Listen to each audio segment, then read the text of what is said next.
Hello friends, आप सभी का स्वागत है सक्सेस की 98 में और सभी को गुड आफ्टरनून। और आज का जो क्लास है क्या है, सेट कितना है, सेट 10। आज का जो क्लास है आपका सेट 10 होगा, ठीक है। इसके पहले कितना सेट हो चुका है, टोटल सेट 9 हो चुका है, मतलब 9 सेट तक हो चुका है, टोटल 270 क्वेश्चन। इतना क्वेश्चन आपका कंप्लीट हो चुका है, ठीक है।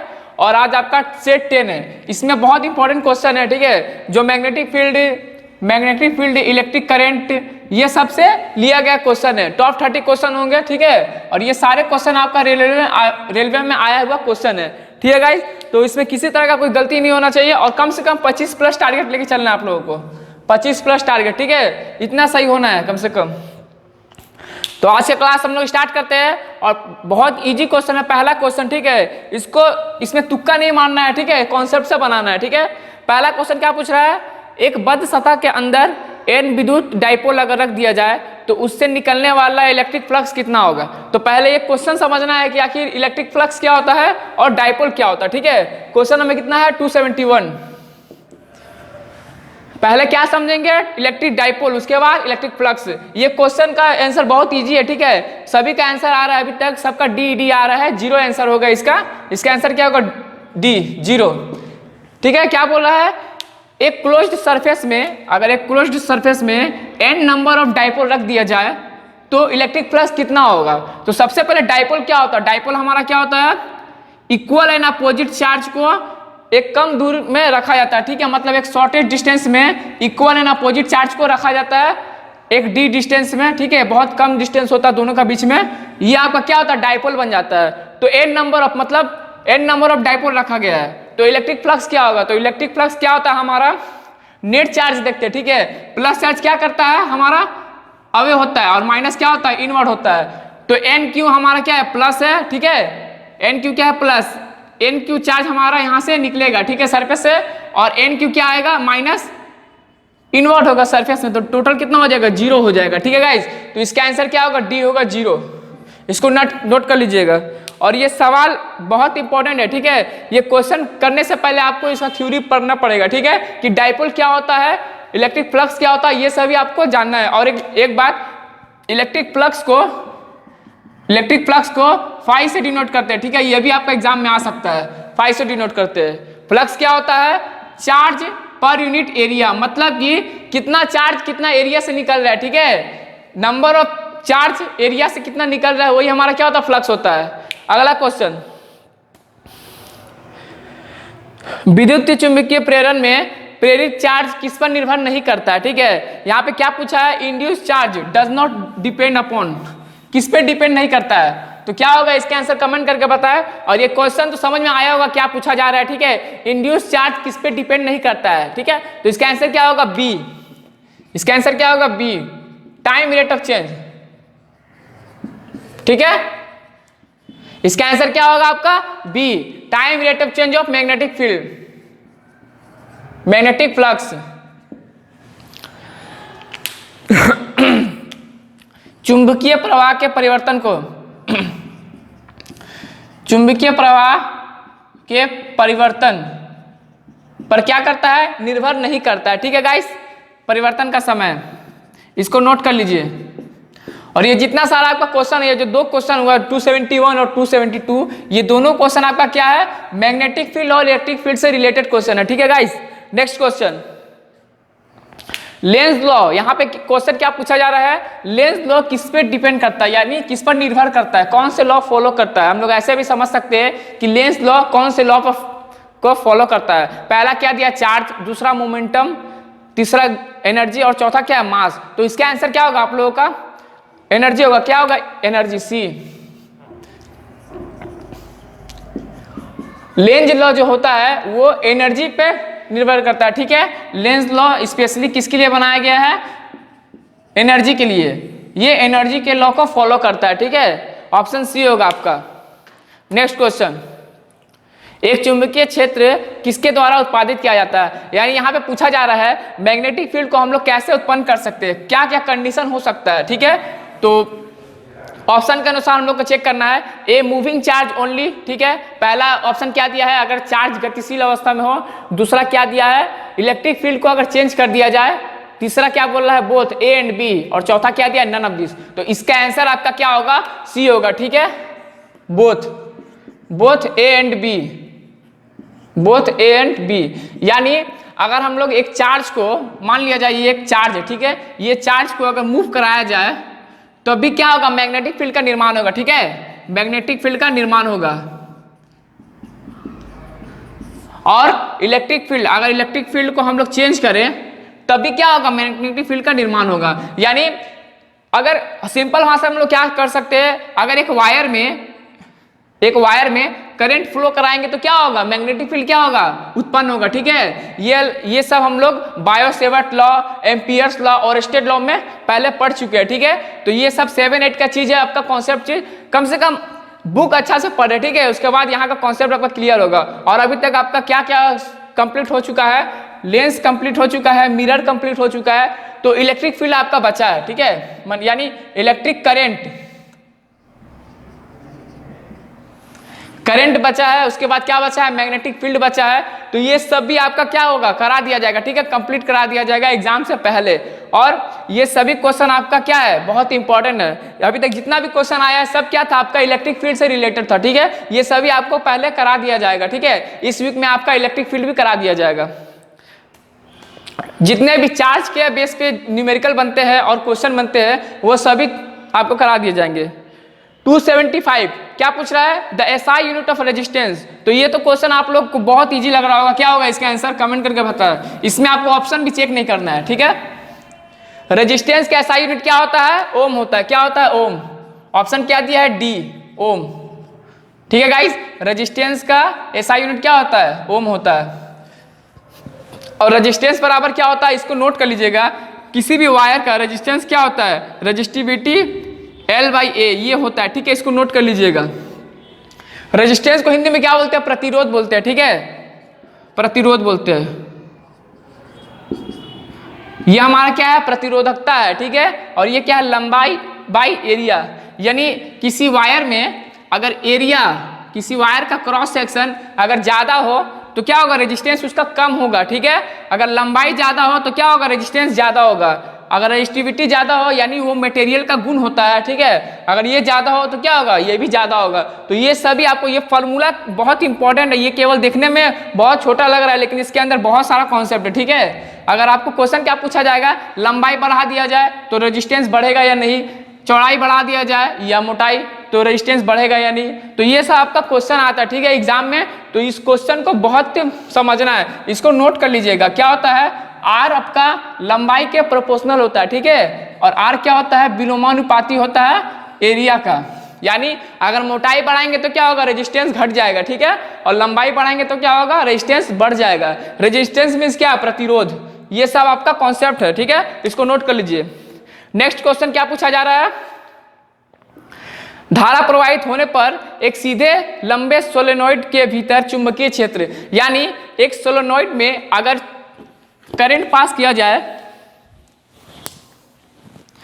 अगर एक सोलेनोइड में करंट पास किया जाए तो चुंबकीय क्षेत्र क्या होगा। तो सोलेनोइड का गुण क्या होता है, 276। सोलेनोइड हमारा कैसा होता है, ऐसा होता है, ठीक है। सोलेनोइड में क्या होता है, अगर करंट पास किया जाए तो क्या होगा, हर क्षेत्र में, हर पॉइंट में क्या होगा, मैग्नेटिक फील्ड क्या होगा, हमारा सेम होगा, ठीक है, यानी सेम मैग्नेटिक फील्ड होगा, ठीक है, इसको नोट कर लीजिएगा, same magnetic field at every point, मतलब हर पॉइंट पे क्या होगा, समान होगा, ठीक है। ऑप्शन क्या दिया गया है, इसका आंसर ए, इसका आंसर क्या होगा, ए। और हाँ गाइस, ये सभी जो क्वेश्चन है, जिन लोगों का कॉन्सेप्ट क्लियर है मैग्नेटिक फील्ड और इलेक्ट्रिक फील्ड में, वो इस क्वेश्चन को आराम से कर पा रहे हैं, ठीक है। लेकिन बहुत ऐसे स्टूडेंट हैं जो इलेक्ट्रिक फील्ड, मैग्नेटिक फील्ड नहीं पढ़े, तो उन लोगों के लिए आप क्लास लेकर आऊंगा, ठीक है। इस वीक और नेक्स्ट वीक में आपका करंट और मैग्नेटिक फील्ड कंप्लीट करा दिया जाएगा, ठीक है guys. Next question, the coil in heater is made up, यानी हीटर के कॉइल किससे बना होता है, नाइक्रोम से या टंगस्टन से या कॉपर से या आयरन से। ये सभी क्वेश्चन आपका बहुत इजी है, यहाँ पे कोई कॉन्सेप्ट नहीं लगेगा, ठीक है। इसका ये सब रटा रटा है क्वेश्चन है, तो क्या होगा इसका आंसर, इसके पहले जो क्वेश्चन था वो कॉन्सेप्ट लेवल का था, ठीक है, बिना थ्योरी पढ़े आप नहीं समझ पाएंगे। लेकिन ये जो क्वेश्चन है ये बहुत इजी क्वेश्चन है, वन लाइनर क्वेश्चन है, एग्जाम में बहुत बार आया है, ठीक है। आप सभी का कमेंट भी आ चुका है, क्या होगा इसका आंसर? नाइक्रोम। जो हीटर का कॉइल होता है किनसे बना होता है? नाइक्रोम से बना होता है। नाइक्रोम, हीटर का कॉइल किनसे बना होता है? नाइक्रोम से बना होता है, ऑप्शन ए, ठीक है। और बल्ब का जो फिलामेंट होता है, बल्ब का फिलामेंट वो किनसे बना होता है? टंगस्टन से, ठीक है। तो ये सब चीज याद करके रखिएगा, बहुत इंपॉर्टेंट है।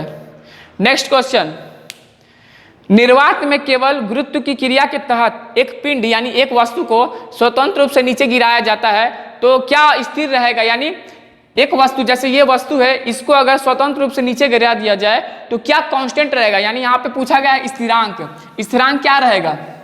तो वर्क पावर एनर्जी में एक कॉन्सेप्ट आपको बताया गया था, क्या बताया गया था कि जैसे एक बॉडी को ऊपर फेंका जाए तो वो क्या होता है? वापस रिटर्न आता है, ठीक है, ग्राउंड पे, ठीक है। तो कॉन्सेप्ट क्या था? पोटेंशियल एनर्जी बढ़ जाता है, ठीक है, काइनेटिक एनर्जी क्या होता है? घट जाता है जब ऊपर जाता है। तो जब नीचे आता है तो क्या होता है? पोटेंशियल एनर्जी घट जाता है, काइनेटिक एनर्जी बढ़ जाता है। तो क्या होता है, एक जैसे तराजू होता है, ठीक है, तराजू होता है तो क्या होता है उसमें क्या होता है? एक बढ़ता है तो ऊपर क्या होता है? ऊपर चल जाता है। अगर इसका वेट ज्यादा होगा तो क्या होगा? ये ऊपर चला जाएगा, यानी एक बढ़ेगा तो क्या होगा? दूसरा घट जाएगा। तो दोनों को अगर जोड़ दिया जाए तो क्या होगा? कांस्टेंट होगा। उसको हम लोग क्या बोलते हैं? Mechanical energy. क्या बोलते हैं? मैकेनिकल एनर्जी, ठीक है गाइस, मैकेनिकल एनर्जी। यांत्रिक ऊर्जा, यांत्रिक ऊर्जा क्या होता है? हमेशा स्थिरांक रहता है, स्थिरांक मतलब कांस्टेंट, ठीक है। बहुत लोगों का आंसर भी आ चुका है, ठीक है। तो जो वर्क पावर एनर्जी का मेरा क्लास देखे है वहां पे ये सारा कॉन्सेप्ट आपको बता दिया गया है, ठीक है। तो इसका आंसर क्या होगा? आपका डी होगा, टोटल मैकेनिकल एनर्जी। इसका आंसर तो आपको 5 सेकंड के अंदर मिल जाएगा, ठीक है, लेकिन कॉन्सेप्ट समझना बहुत जरूरी है, इसको नोट कर लीजिए।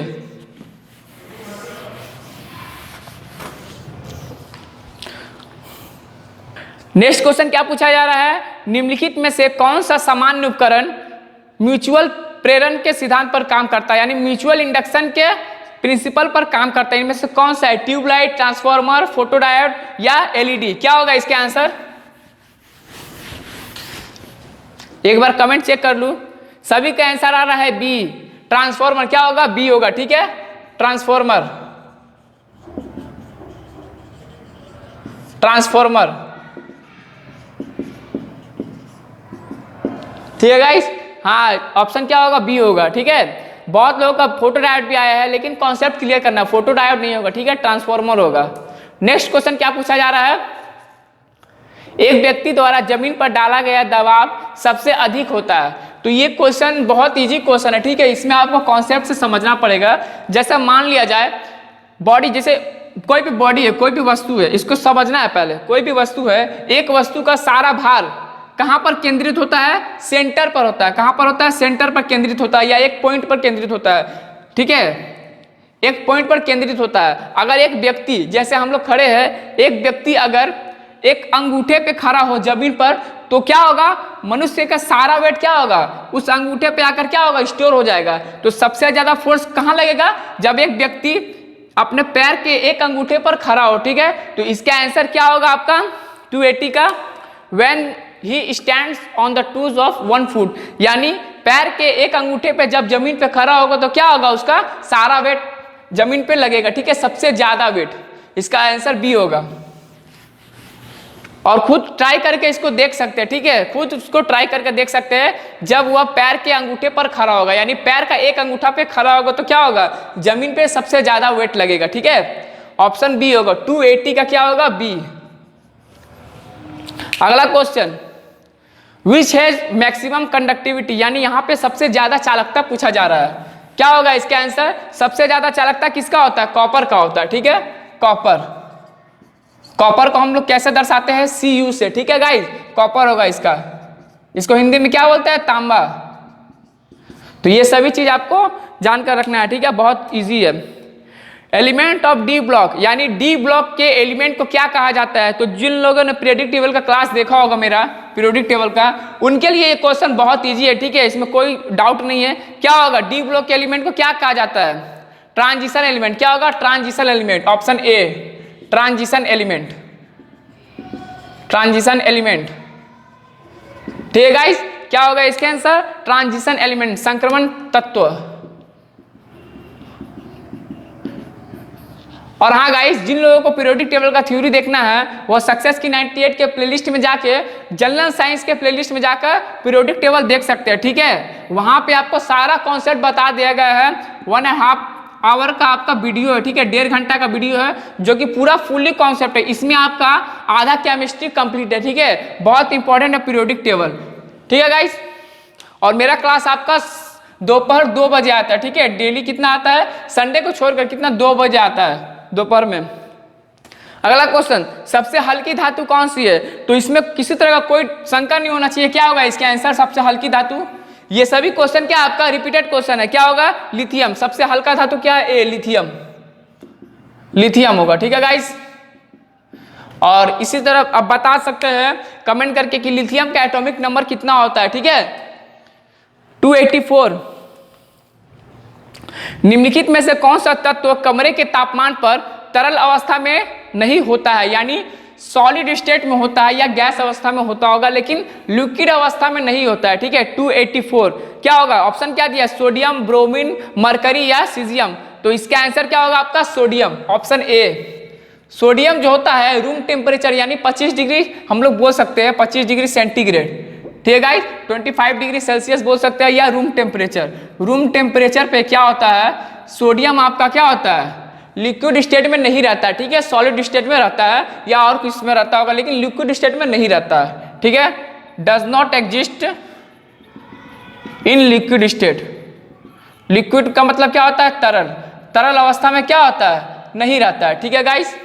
नेक्स्ट क्वेश्चन, अधिकतम घनत्व वाला धातु कौन सा है, यानी सबसे ज्यादा घनत्व कौन से धातु का होता है? तो ये क्वेश्चन आपको पीरियोडिक टेबल में बताया गया था, ठीक है, जब पीरियोडिक टेबल का क्लास दिया गया था। और मेटल नॉन मेटल का जो 75 क्वेश्चन कराया गया था, टॉप 75 क्वेश्चन, वहां पे भी ये क्वेश्चन बताया गया था। तो क्या होगा?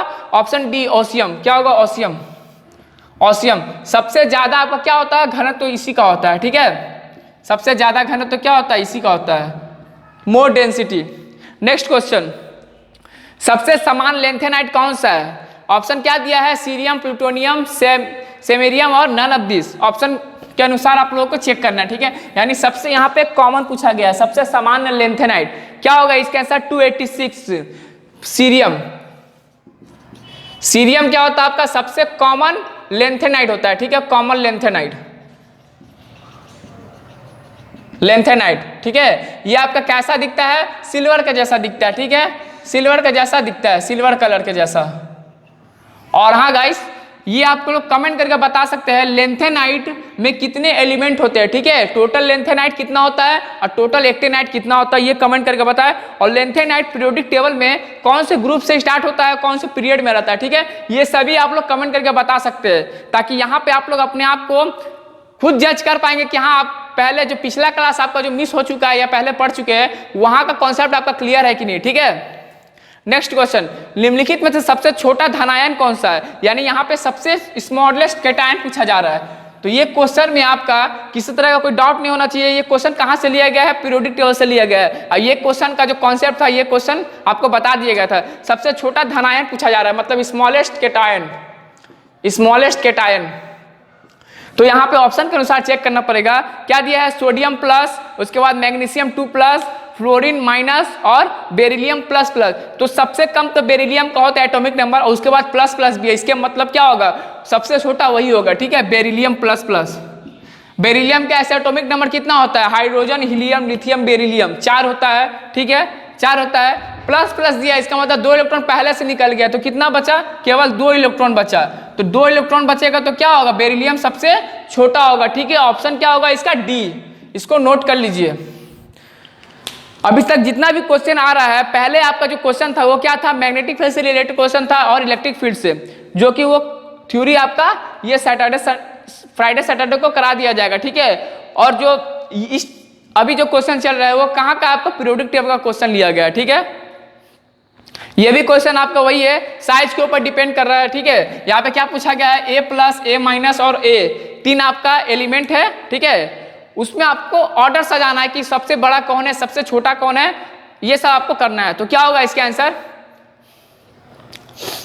देखिए इसका आंसर क्या होगा, ए माइनस दिया है, ठीक है, ए प्लस दिया है और ए दिया है।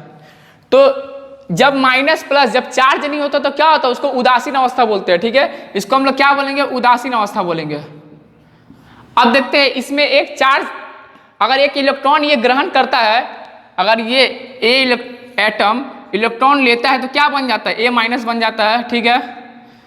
अगर यही एटम इलेक्ट्रॉन त्याग करता है तो क्या बन जाता है, ए प्लस बन जाता है। अगर ये ना इलेक्ट्रॉन ले ना ही इलेक्ट्रॉन दे तो क्या बनेगा, ये नॉर्मल जैसा है वैसा ही रहेगा। तो आपको तीनों में बताना सबसे बड़ा कौन होगा।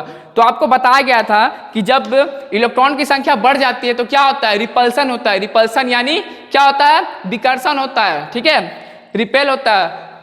ऑर्बिट में इलेक्ट्रॉन क्या करता है, आपस में एक दूसरे को रिपेल करता है, ठीक है, दूर दूर भागता है। तो क्या होता है, आपका एटम का साइज क्या होता है, बढ़ जाता है, ठीक है, ऑर्बिट का साइज। तो सबसे बड़ा क्या होगा आपका, ए माइनस होगा, ठीक है, सबसे बड़ा क्या होगा, ए माइनस। उसके बाद क्या होगा, ए, उसके बाद ए प्लस। ये ऑर्डर आपका होगा। ये आप लोग देख सकते हैं कौन सा ऑप्शन में दिया गया है, ऑप्शन सी में दिया गया है, ठीक है, ऑप्शन सी इसका आंसर होगा। क्वेश्चन नंबर कितना था, 288। अगला क्वेश्चन, सबसे अधिक इलेक्ट्रॉन आकर्षण इसमें से किसका है, यानी इलेक्ट्रॉन एफिनिटी पूछा जा रहा है, ठीक है। एक बार आंसर चेक कर लूं, क्या आ रहा है सबका, फ्लोरीन आ रहा है, जो कि बिल्कुल गलत है। फ्लोरीन क्या होता है, मोस्ट इलेक्ट्रोनेगेटिविटी होता है, ठीक है, विद्युत ऋणात्मकता। यहाँ पे आपको विद्युत आकर्षण पूछा गया, इलेक्ट्रॉन आकर्षण यानी इलेक्ट्रॉन एफिनिटी पूछा गया है। पहले ही बता दूं कि कॉन्सेप्ट क्लियर होना चाहिए, ठीक है, आप लोगों का सारा कॉन्सेप्ट, ये जितना भी सारा क्वेश्चन लिया गया सारा पीरियोडिक टेबल से लिया गया है, ठीक है। तो यहाँ पे क्या पूछा गया है, इलेक्ट्रॉन एफिनिटी सबसे ज्यादा किसका होता है, क्लोरीन का होता है। और इलेक्ट्रॉन नेगेटिविटी किसका होता है, सबसे ज्यादा इलेक्ट्रॉन नेगेटिविटी किसका होता है, फ्लोरीन का होता है, ठीक है। इसको नोट कर लीजिएगा, इसका आंसर क्या होगा, बी। नेक्स्ट क्वेश्चन, आधुनिक आवर्त सारणी के 5वें आवर्त में कितने तत्व होते हैं, यानी 5th पीरियड में कितना तत्व पाया जाता है, ठीक है। तो इसका आंसर क्या होगा, ऑप्शन क्या दिया गया, 2, 8, 18, 36। तो इसमें किसी तरह का कोई डाउट नहीं होना चाहिए, ये क्वेश्चन आपको करा दिया गया था। क्या होगा, कमेंट करके बताइए। सभी का 18 आ रहा है, जो भी बिल्कुल सही है, 18 होगा, ठीक है। 5th पीरियड में क्या होता है, 18 एलिमेंट होते हैं, ठीक है, 18 एलिमेंट।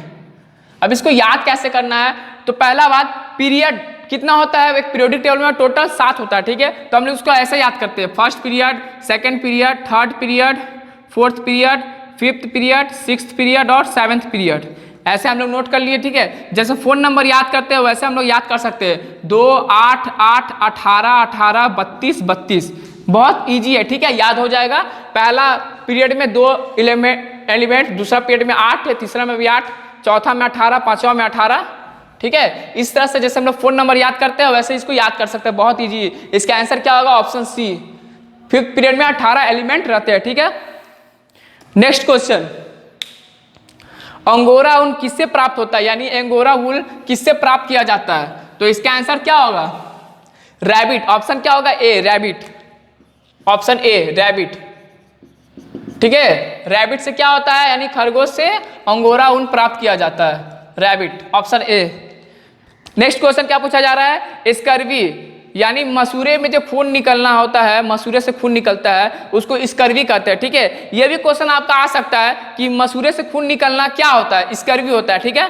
तो स्कर्वी किस विटामिन के कमी के कारण होता है, इसका आंसर आप लोग बताइए क्या होगा इसका आंसर। स्कर्वी किस विटामिन की कमी के कारण होता है, vitamin C, option C, vitamin C, ठीक है। ये सभी एसिड बेस में पढ़ाया गया था, एक तरह आपको विटामिन का डाटा दिया गया था, वहां पे बगल में क्या बताया गया था, इनसे जितने भी रोग होते हैं वो बताया गया था और सोर्स बताया गया था। तो इसको नोट कर लीजिएगा, ऑप्शन सी होगा। ये टॉप 30 क्वेश्चन जो दिया जा रहा है 1000 सेट में, हर सेट में टॉप 30 क्वेश्चन, इनमें से मैक्सिमम क्वेश्चन पहले जो थ्योरी करा दिया गया वहां से रिलेटेड क्वेश्चन है, ठीक है। उस थ्योरी पे ही आपका रिलेटेड क्वेश्चन बन रहा है, ठीक है। और जो अभी कराना है आपका थ्योरी जैसे इलेक्ट्रिक फील्ड, मैग्नेटिक फील्ड, नया नया जो है करंट, ये सब, तो उसके लिए अभी आपको क्वेश्चन दिया जाएगा, ठीक है। और न्यूमेरिकल के लिए स्पेशल क्वेश्चन दिया जाएगा, तो उससे पहले आपको बता दिया जाएगा, ठीक है गाइस। कौन सा एंजाइम ग्लूकोज को इथेनॉल में परिवर्तित कर सकता है? क्या होगा इसका आंसर? यानी ग्लूकोज को इथेनॉल में परिवर्तित कर दिया, कौन सा एंजाइम? 293, क्या होगा? जाइमेज, जाइमेज, ठीक है गाइस। ये क्वेश्चन बहुत तरीका से आ सकता है। कैसे आ सकता है? ग्लूकोज का सूत्र क्या होता है? C6H12O6, ये ग्लूकोज का सूत्र होता है। ग्लूकोज से क्या बन गया? इथेनॉल, C2H5OH, ठीक है। आपका एग्जाम में क्या आएगा, क्या आ सकता है कंडीशन? ये सूत्र दिया रहेगा और बोला जाएगा कि यहाँ पे क्या होगा, यहाँ पे क्या होगा, मतलब किसके कारण ग्लूकोज इथेनॉल में बदल जा रहा है, तो क्या होगा? जाइमेज, ठीक है गाइस। तो एक क्वेश्चन को बहुत तरीका से एग्जाम में आ सकता है। आपको ग्लूकोज का नाम नहीं देकर ये डायरेक्ट सूत्र दे दिया जाए, इथेनॉल का नाम नहीं देकर ये सूत्र दे दिया जाए, तो 1000 क्वेश्चन का मतलब यही है कि आपका सारा कॉन्सेप्ट क्लियर होना चाहिए, ठीक है। ग्लूकोज क्या होता है, नाम से तो ग्लूकोज लिखा जाएगा तो पहचान देंगे ग्लूकोज लिखा हुआ है, लेकिन अगर उसका फॉर्मूला लिखा जाए तो नहीं पहचान पाएंगे। तो ये सब कॉन्सेप्ट आपको समझना है, ठीक है। इसका आंसर क्या होगा? ए होगा, जाइमेज। नेक्स्ट क्वेश्चन, गठिया शरीर के जोड़ों में निम्नलिखित में से किसके कारण होता है, ठीक है। किसके कारण होता है? ऑप्शन क्या दिया है? यूरिया, यूरिक एसिड, एल्बुमिन और क्या दिया है? कोलेस्ट्रॉल। ऑप्शन क्या होगा इसका? Uric acid, 294, option B, uric acid, uric acid, ठीक है गाइस। यूरिक एसिड के कारण क्या होता है? शरीर में गठिया होता है, यूरिक अम्ल, हम लोग बोल सकते हैं यूरिक अम्ल। अगला क्वेश्चन क्या पूछ रहा है? भारत में मलेरिया के 65% मामलों के लिए निम्नलिखित में से कौन सा परजीवी जिम्मेदार है? ऑप्शन क्या दिया गया है? पी मैलेरी, पी वीवैक्स और क्या दिया है? पी फॉल्सीपेरम और पी ओवले। क्या होगा इसका आंसर? एक बार कमेंट चेक कर लो, क्या होगा इसका आंसर?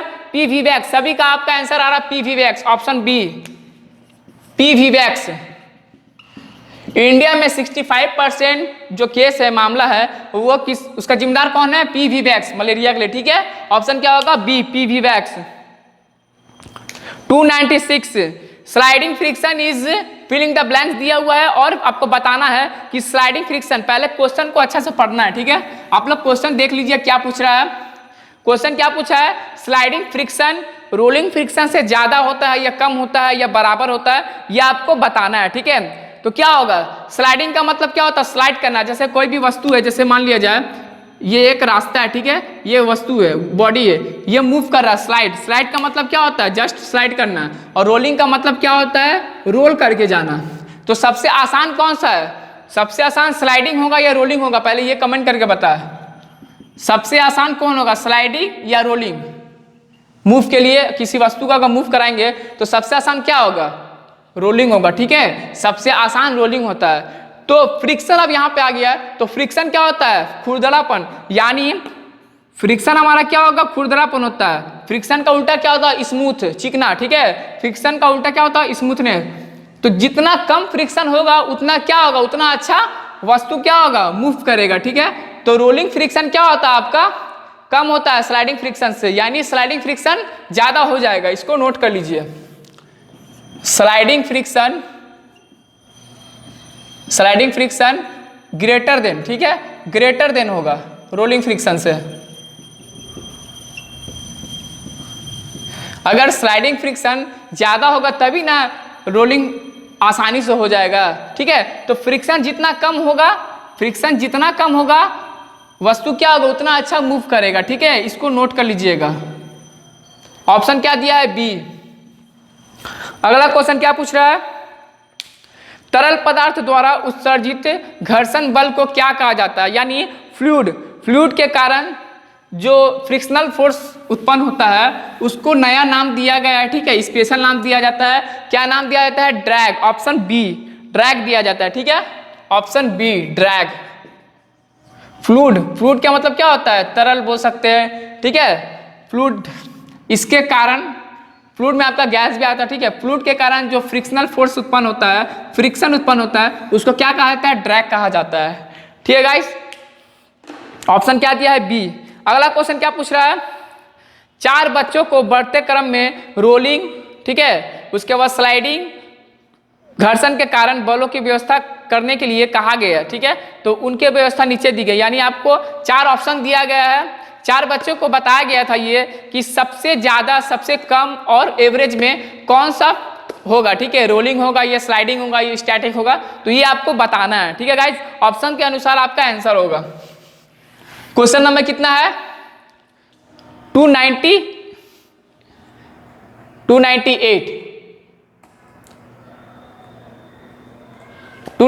है, ठीक है गाइस। ऑप्शन क्या है? 298। तो सबसे इजी क्या होता है आपका? रोलिंग होता है, ये तो सभी को मालूम है। उसके बाद क्या होगा? स्लाइडिंग होगा, उसके बाद स्टैटिक होगा। अब स्टैटिक का मतलब क्या होता है? स्टैटिक का मतलब हम लोग ये समझ सकते हैं कि कोई वस्तु रुका हुआ है, ठीक है। कोई वस्तु क्या है? रुका हुआ है, वस्तु स्थिर अवस्था में है, स्थिर अवस्था में है, ठीक है। तो रोलिंग क्या होता है? सबसे इजी होता है, रोलिंग सबसे आसान होगा। उसके बाद क्या होगा?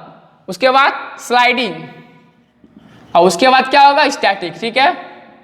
यह आपको नोट करना है। अगर फ्रिक्शन का बात कहा जाए कि सबसे कम फ्रिक्शन कौन होता है, सबसे ज्यादा फ्रिक्शन, तो सबसे कम फ्रिक्शन कौन होगा? रोलिंग होगा, ठीक है।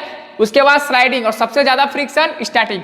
फ्रिक्शन का मतलब क्या होता है? खुरदरापन, या जो हम लोग फोर्स लगा रहे हैं किसी वस्तु को मूव कराने के लिए, उसको अपोज कर रहा है, यानी उसको रोक रहा है, ठीक है, बाधा उत्पन्न कर रहा है। तो स्टैटिक का मतलब क्या होता है? वो स्थिर है, इसका मतलब वस्तु क्या हो रहा है? मूव नहीं कर रहा है। तो रेजिस्टेंस, यानी रेजिस्टेंस भी बोल सकते हैं, फ्रिक्शन भी बोल सकते हैं। ज्यादा है तभी तो फ्रिक्शन भी एक तरह का क्या है आपका? फ्रिक्शन भी एक तरह का रेजिस्टेंस है, ठीक है गाइज, रेजिस्टेंस है। रेजिस्टेंस का काम क्या होता है? अगर फ्रिक्शन को समझना है तो रेजिस्टेंस को आप लोग अगर समझ जाएंगे तो आपका काम हो जाएगा, ठीक है। रेजिस्टेंस का काम क्या होता है? किसी भी वायर में करंट को क्या होता है? करंट को फ्लो करने के लिए बाधा उत्पन्न करता है। तो फ्रिक्शन का काम भी वही होता है, ठीक है। किसी भी वस्तु को अगर मूव कराया जाए तो क्या होगा? उसमें बाधा उत्पन्न करेगा, ठीक है, यानी वस्तु को रोकना चाहेगा। सेम ये दोनों एक जैसा होता है, ठीक है, कैटेगरी। इसका ऑप्शन क्या होगा? B, static. ऑप्शन सी होगा, ठीक है। ऑप्शन क्या होगा? सी, रोलिंग, स्लाइडिंग, स्टैटिक। अगला क्वेश्चन क्या पूछ रहा है? एक नाव या हवाई जहाज का एक नुकीला या टेपरिंग फ्रंट हेड होता है, तो क्यों होता है? किसके कारण? इसका रीजन क्या है? ऑप्शन क्या दिया है आपका? ऑप्शन क्या दिया गया है? तरल पदार्थ के घर्षण को बढ़ाने के लिए, ठीक है, तरल पदार्थ के घर्षण को कम करने के लिए, अच्छा दिखने के लिए, या बिना किसी वजह के। तो बिना किसी वजह के तो कुछ होता नहीं है, ठीक है गाइस। तो ऑप्शन डी तो ऐसे ही चला गया। अच्छा दिखने के लिए ये मे भी हो सकता है, नहीं भी हो सकता है, लेकिन ऑप्शन ए भी आपका सेटिस्फाई करेगा, ठीक है। तो क्या होगा इसका answer? To reduce the friction of fluid, यानी फ्रिक्शन ऑफ फ्लूइड, फ्रिक्शन कम करने के लिए क्या किया जाता है? यह उपयोग किया जाता है फ्रिक्शन कम करने के लिए, ठीक है। To reduce the friction, to reduce the friction, यानी फ्रिक्शन कम करने के लिए, फ्रिक्शन कम करने के लिए, ठीक है। और एक बात आप लोग हमेशा नोट कर लीजिएगा कि जहां पे एरिया कम होता है, यानी एरिया कम, जैसे मान लिया जाए ये एक सरफेस है, ठीक है, और ये एक सरफेस है, सही से देखिएगा, ये सरफेस है, ये सरफेस है, तो ये इसमें एरिया सबसे कम है, यहाँ पे है कि नहीं है, और यहाँ पे एरिया बहुत ज्यादा है, तो यहाँ पे फ्रिक्शन क्या होगा आपका? कम होगा। यहाँ पे फ्रिक्शन ज्यादा होगा। तो फ्रिक्शन आपका क्या होता है? जहां पे एरिया कम होता है, तो एरिया कम होगा तो क्या होगा? नुकीला होगा, नुकीला होगा तो क्या होगा? फ्रिक्शन कम होगा, ठीक है, लेस होगा। तो इसका आंसर क्या होगा? B, to reduce the friction of fluid, ठीक है, ऑप्शन बी होगा इसका आंसर। अभी तक कितना आपका सही हुआ, ठीक है, कमेंट करके बताएं, ठीक है गाइज। और लास्ट क्वेश्चन है आज का, क्या पूछा जा रहा है? कई महीनों तक अगर इसे पहनने के बाद जूते का तलवा सपाट हो जाता है, यानी जूता, शूज को अगर बहुत दिनों तक पहना जाए, 1 महीना, 2 महीना या ज्यादा से ज्यादा, ठीक है, 1 साल, तो क्या होता है? उसका जो नीचे का पार्ट होता है, नीचे का पार्ट, वो क्या होता है? सपाट हो जाता है, मतलब पूरा प्लेन हो जाता है। इसका रीजन क्या है? बता सकते हैं आप लोग? कमेंट करके बताइए, ठीक है। और ऑप्शन में क्या दिया है? Wearing out due to friction, wearing out due to no friction, sole is bad quality, और नन ऑफ द अबव। तो नन ऑफ द अबव तो नहीं होगा, ठीक है। सोल इज बैड क्वालिटी, ये भी ठीक ठाक नहीं है, ठीक है। ये आपका ऑप्शन के अनुसार नहीं बैठेगा, क्वेश्चन के अनुसार। ऑप्शन ए भी आपको चेक करना है। तो फ्रिक्शन का मतलब मैंने क्या बताया आप लोगों को कि जितना ज्यादा फ्रिक्शन रहेगा, जैसे मान लिया जाए ये एक आपका क्या है? परत है, ठीक है, एक लेयर है, और ये दूसरा लेयर है सीडी। अगर ये एक दूसरे को रगड़ा जाए, एक दूसरे के ऊपर अगर आपस में क्या किया जाए, मूव कराया जाए तो क्या होगा, फ्रिक्शन उत्पन्न होता है, ठीक है, हीट उत्पन्न होता है। यानी जूता को अगर, शूज को अगर जमीन पे बार बार इसमें क्या कराया जाए, मूव कराया जाए, तो आपका क्या होगा, फ्रिक्शन के कारण जूता को जो सबसे नीचे वाला पार्ट है क्या होगा, बिल्कुल सपाट हो जाएगा, ठीक है, सपाट हो जाएगा। ठीक है गाइस, तो इसका आंसर क्या होगा, A, wearing out due to friction, wearing out due to friction, wearing out due to friction, option A. और आज का क्लास आपका यहीं खत्म होता है, ठीक है गाइस, और इसका पीडीएफ आपको वीडियो के डिस्क्रिप्शन लिंक में मिल जाएगा। Thank you.